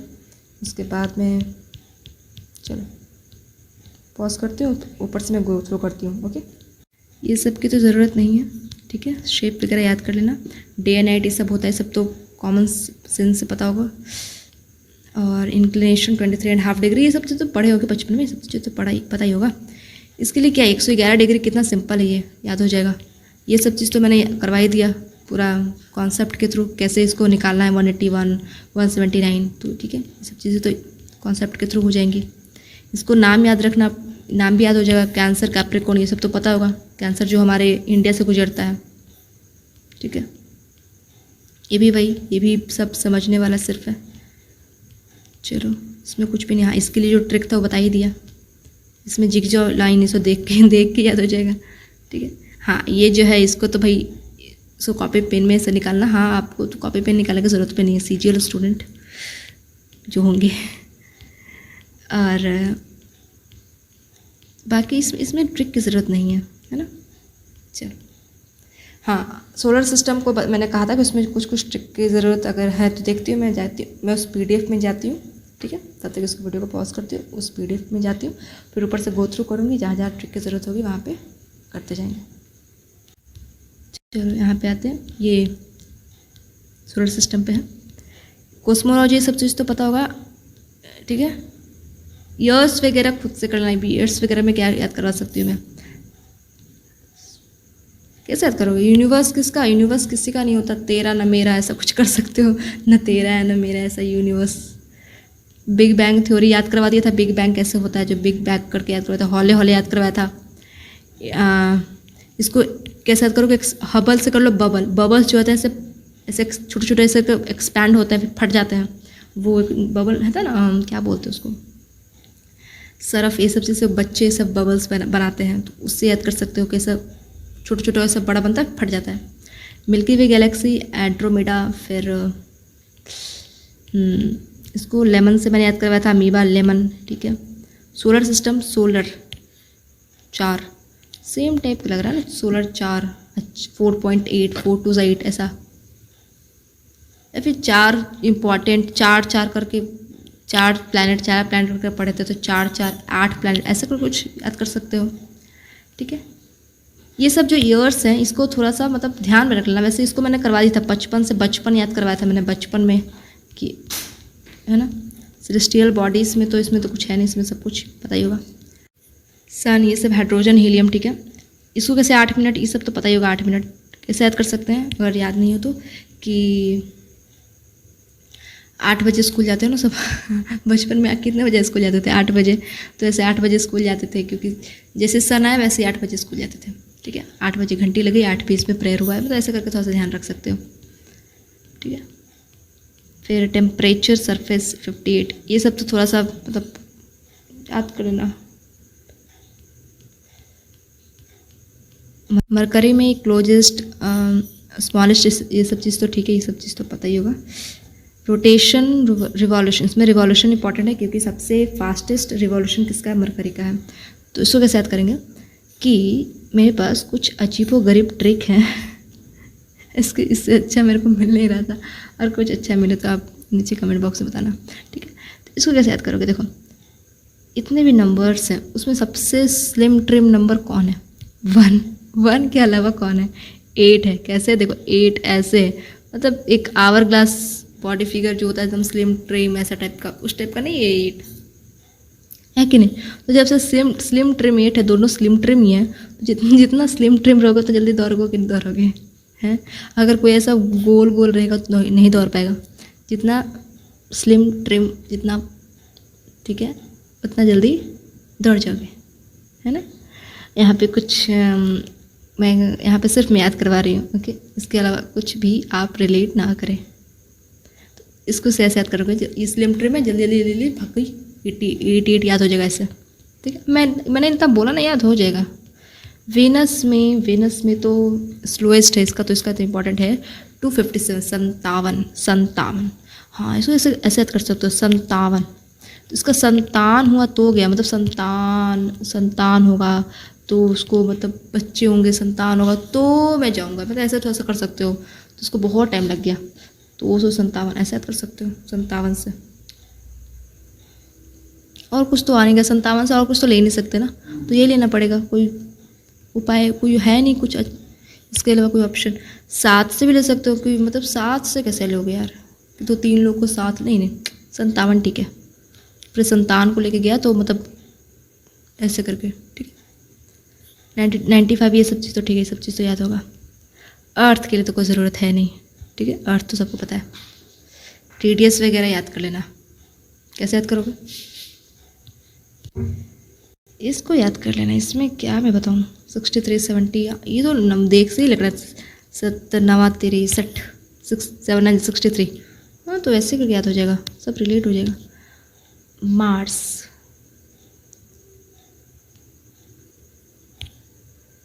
में तो सबको ठीक है, मार्स, मोनस याद हो जाएगा कुछ। मार्स पे ही मोनस है, ओलंपस, मोनस, फोबोस, टेमोस, इसका कैसे, अच्छा मार्स, फोबोस से क्या बना याद करवाए थे हम, फोबिया। इसमें हाल साइंटिस्ट का नाम याद करवाया था ना, तो फोबिया किसको किस चीज़ से रहता है, किसी को किस चीज़ का फोबिया होता है, मार का, मतलब कोई वो मार ना दे ऐसा कुछ। फोबिया उसी चीज़ का होगा ना, डर, किसी से, किसी के मार का डर, फोबिया। तो मार से याद कर सकते हो, ठीक है। माँ से, ठीक है।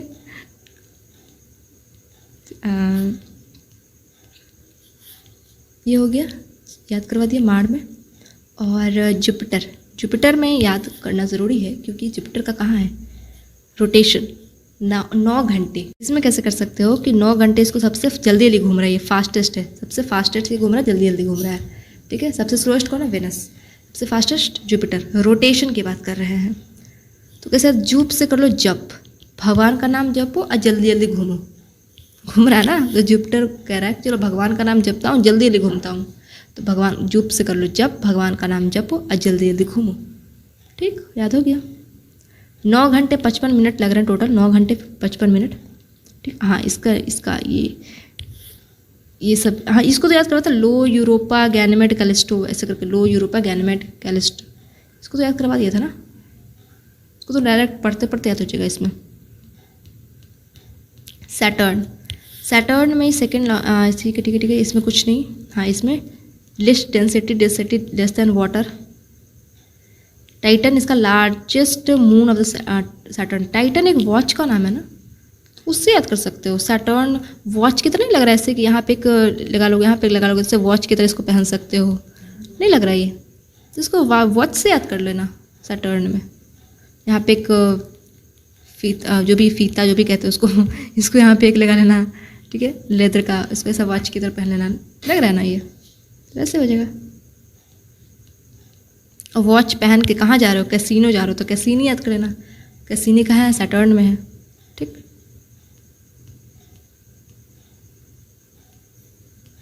यूरेनस ग्रीनिश इन कलर, अच्छा कलर भी तो याद करवाना था। इसमें कलर नहीं है, सॉरी, इसमें कलर है। ये ग्रीनिश इन कलर होता है, ग्रीन मीथेन की वजह से ये होता है ग्रीनिश इन कलर। इसको आइस जायंट भी बोलते हैं। Coolest planet discovered by William Herschel, 27 moon at titanium, ठीक है। इसका टाइटेनियम, उसका टाइटन होगा टाइटेनियम।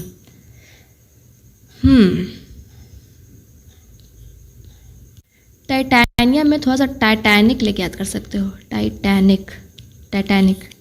तो यूरेनस में उर ले सकते, उर। तो टाइटैनिक जब ऐसे ऊपर से नीचे से, जब देखो मूवी देखे होगे, तो ऊपर से नीचे जब ऐसे जब हो रहा था, पलट रहा था, सब ऊपर से लोग ठप से नीचे गिर रहे थे, मतलब जैसे उड़ के नीचे गिर जा रहे थे पानी में। सब ऐसा कुछ नहीं देखे होगे मूवी, तो सब कुछ लड़ा होगा, उड़ रहा है हर चीज़। जब टाइटैनिक से पलटता था तो ऊपर के नीचे लोग उड़ के नीचे आ जाते थे। ठीक है, तो टाइटैनियम में टाइटैनिक ले लो, और टाइटैनिक में सब लोग क्या उड़ रहे थे इधर से उधर जब पलट रही थी टाइटैनिक। तो इसको ऐसे याद कर सकते हो। फिर कलर मीथेन, ये मीथेन का, अरे दो का ही कलर, एक तो दोनों का मीथेन ही कलर है। कलर में तो याद हो जाएगा, बाकी किसे कलर नहीं है, देखो किसे कलर नहीं है, मतलब है जाइंट स्पॉट रेड है। चलो ठीक है, ऊपर से देख लेते हैं। वेनस में इसको CO2 ज़्यादा है, ये CO2 ज़्यादा है। चलो ठीक है, ये तो याद हो जाएगा ना, वेनस CO2 ज़्यादा, ये तो पता ही होगा। ठीक है, अर्थ को ब्लू प्लैनेट, ये तो पता ही होगा। रेड प्लैनेट मार्स को बोलते हैं। मार मार के लाल कर दिया। ठीक है मार के जहाँ मारा वहाँ पे लाल हो गया है, याद हो गया इससे। चलो, जुपिटर में ग्रेट रेड स्पॉट है इधर। इसको कैसे करोगे, इसको पता नहीं। एक ग्रेट करवा दिया, ग्रेट से याद करना कुछ, ग्रेट ही सबसे बड़ा प्लैनेट भी यही है, तो याद करना ग्रेट वाला, जो ग्रेट सबसे बड़ा प्लैनेट पे सबसे बड़ा रेड स्पॉट। ठीक, सैटर्न में तो करा दिया। यूरेनस में मिथीन और मिथीन दोनों में, लास्ट में मिथीन है तो इसको डायरेक्ट कर लेना कि लास्ट के दोनों में मिथीन है। ठीक है, मतलब उसमें मिथीन पाया जाता है, इसमें मिथीन पाया जाता है, और ये ग्रीन कलर में, ये ब्लू कलर में याद कर सकते। कलर कैसे याद करेंगे, कलर ऐसे याद करो। टाइटैनियम में क्या बताया मैंने, टाइटैनिक बताया। टाइटैनिक में क्या कर रहे थे, उड़ रहे थे। अब कोई उड़ेगा ऊपर से कोई उड़ के ऐसा गिरेगा, उसको पता नहीं कहाँ गिरने वाला है, वो बचेगा कि नहीं बचेगा। तो अगर कोई ऐसी हालत में रहेगा तो उससे क्या हो जाएगा, उसके डर के मारे उसको तोते उड़ जाएंगे। उसके डर के मारे क्या होता है, उसके तोते उड़ जाएंगे। तोते कौन रंग के होते हैं, तोते ग्रीन कलर के होते हैं। आई नो, पता नहीं क्या है ये ट्रिक, लेकिन याद हो जाएगा आपको। ठीक है, टाइटैनिक में सब लोग उड़ रहे थे, उड़ते हैं कोई लोग डर के मारे, उनके तोते उड़ गए तो तोते कौन रंग के होते हैं, तोते ग्रीन कलर के होते हैं। हो गए यार, वाह। अब ये ब्लूइश कलर में है, इसको डायरेक्ट कर लेना। ये लास्ट में, सबसे लास्ट में ये पूरा आइस का था, आइस ऐसा ब्लू ऐसा कर लेना। ठीक है,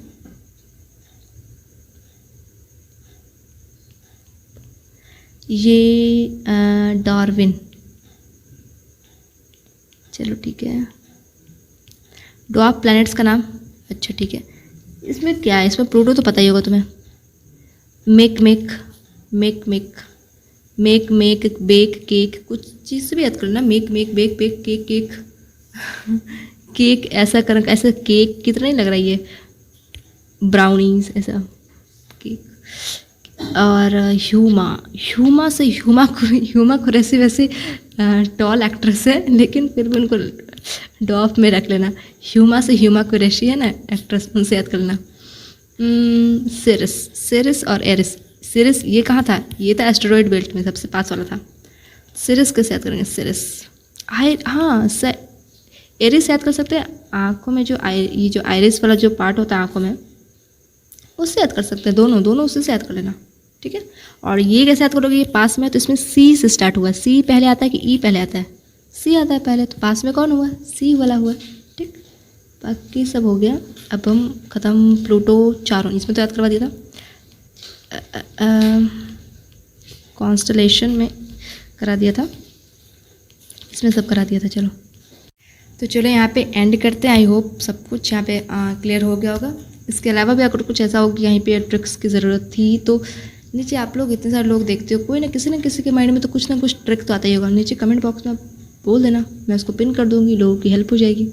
ठीक है, और चलो सब कुछ समझ में आ गया होगा। वो अर्थ में लैटिट्यूड लॉन्गिट्यूड जो भी पढ़ाया वो सब कुछ समझ में आ गया होगा, आई होप, क्योंकि मैंने बहुत ऐसा मतलब धीरे धीरे ऐसा बच्चों की तरह से पढ़ाया। अगर फिर भी कुछ बच गया हो तो नीचे कमेंट बॉक्स में आप पूछना। चलो तब तक के लिए थैंक यू।